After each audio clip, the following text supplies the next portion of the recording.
Revelation 14.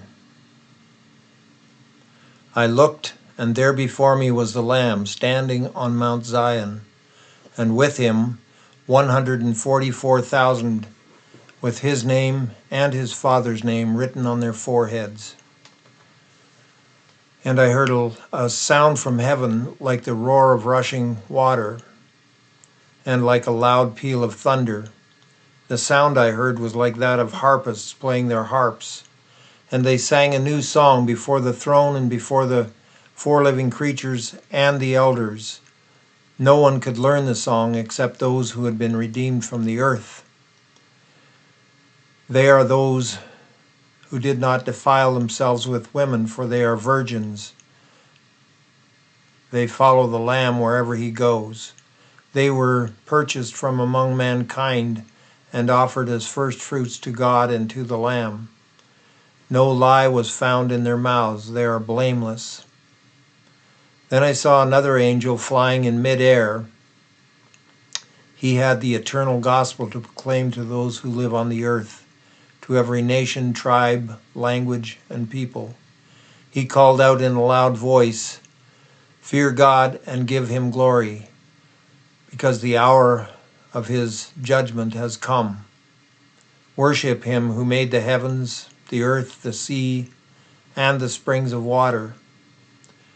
Then a second angel came and said, Then a second angel followed and said, "Fallen, fallen is Babylon the Great, who made all the nations drink the maddening wine of her adulteries." Then a third angel followed and said in a loud voice, "If anyone worships the beast and its image, or if anyone receives its mark on their forehead or on their hands, they too will drink the wine of God's fury, which has been poured full strength into the cup of his wrath. They will be tormented in the presence of God, of his holy angels, and of the Lamb. The smoke of their torment will rise forever and ever. There will be no rest for anyone who worships the beast or its image, or for anyone who receives the mark of its name." Then I heard a voice from heaven say, "Blessed are those who die in the Lord from now on." "Yes," says the Spirit, "they will rest from their labor, for their deeds will follow them."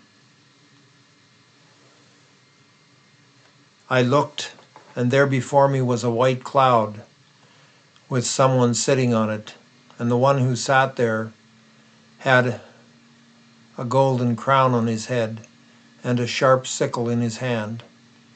Then another angel came from the temple and said in a loud voice to him who was seated on the cloud, "Take your sickle and reap, because the time for reaping has come, for the harvest of the earth is ripe." So the angel took his sickle and swung it over the earth, and the earth was harvested.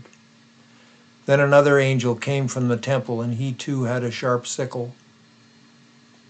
Still another angel who had charge of the fire came from the altar and called in a loud voice to him who had the sharp sickle, "Take your sharp sickle, gather the clusters of grapes from the earth's vine, for the grapes are ripe." So the angel swung his sickle on the earth, gathered its grapes, and threw them into the great winepress of God's wrath. They were trampled in the winepress outside the city, and blood flowed from the press as high as the horses' bridles for 1,600 stadia.